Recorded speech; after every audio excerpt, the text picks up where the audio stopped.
BLM Kerala Tamil Nadu Pondicherry.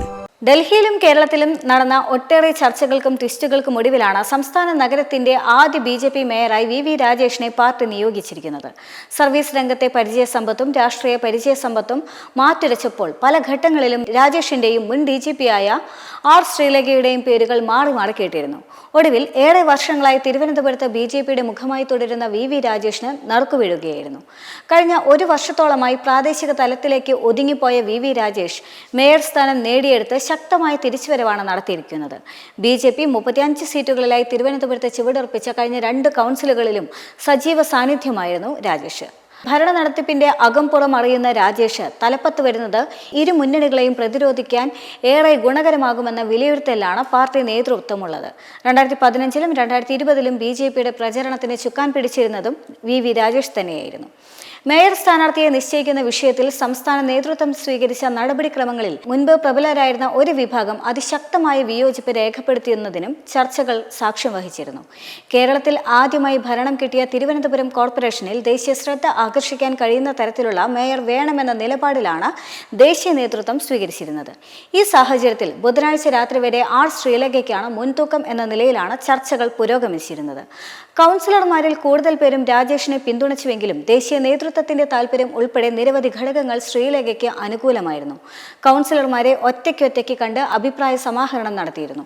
കഴിഞ്ഞ ദിവസം രാവിലെ ശ്രീലേഖയുടെ പേര് പ്രഖ്യാപിക്കുമെന്ന ഘട്ടത്തിലാണ് സംസ്ഥാനത്തെ ഒരു വിഭാഗം മുതിർന്ന നേതാക്കളുടെ ഇടപെടലിൽ കാര്യങ്ങളെല്ലാം തന്നെ മാറി മറയുന്നത്. V മുരളീധരനും K സുരേന്ദ്രനും ഉൾപ്പെടെ VV രാജേഷിനെ പരിഗണിക്കണമെന്ന ആവശ്യം ശക്തമായി ഉന്നയിച്ചതോടെ നിലവിലെ സംസ്ഥാന നേതൃത്വം മാറി ചിന്തിക്കാൻ നിർബന്ധിതമാകുകയായിരുന്നു. മേയർ സ്ഥാനവുമായി ബന്ധപ്പെട്ട് സംസ്ഥാനത്ത് ഫലപ്രദമായ ചർച്ചകൾ നടന്നിട്ടില്ല എന്ന് ഒരു വിഭാഗം നേതാക്കൾ ദേശീയ നേതൃത്വത്തെ ധരിപ്പിക്കുകയും ചെയ്തു. ആദ്യഘട്ടം മുതൽ തന്നെ VV രാജേഷിനെ പിന്തുണച്ചിരുന്ന RSS നേതൃത്വത്തിന്റെ ഇടപെടലും ഉണ്ടായി. ഇതോടെ വീണ്ടും ചർച്ചകൾ നടത്തിയതിനു ശേഷം സംസ്ഥാന ജനറൽ സെക്രട്ടറി S സുരേഷും പാർട്ടി സിറ്റി അധ്യക്ഷൻ കരമന ജയനും R ശ്രീലേഖയുടെ വീട്ടിലെത്തി കാര്യങ്ങൾ അവരെ ധരിപ്പിക്കുകയായിരുന്നു.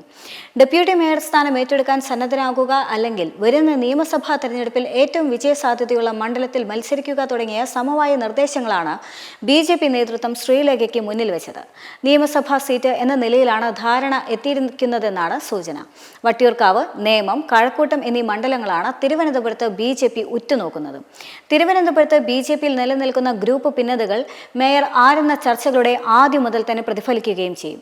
R ശ്രീലേഖയ്ക്ക് പിന്നാലെ കരമന അജിത്ത, VG ഗിരികുമാർ തുടങ്ങിയ പേരുകളും ഉയർന്നു കേട്ടിരുന്നു. രാജേഷ് തലപ്പത്ത് എത്തുന്നതിൽ ഒരു വിഭാഗം പ്രാദേശിക നേതാക്കൾക്ക് അനുകൂലമായിരുന്നുമില്ല. എന്നാൽ മറ്റു മുന്നണികളിൽ നിന്ന് ശക്തരായ നേതാക്കൾ കൗൺസിലർമാരായി തെരഞ്ഞെടുക്കപ്പെട്ടു വന്നിരുന്ന സാഹചര്യത്തിൽ ശക്തമായ രാഷ്ട്രീയ പരിചയമുള്ള ഒരാൾ മുന്നിൽ നിന്ന് നയിക്കുകയാണ് എങ്കിൽ വലിയ പ്രതിസന്ധികൾക്കിടയാക്കുമെന്ന വിലയിരുത്തലാണ് VV രാജേഷിന് ഗുണമായത്.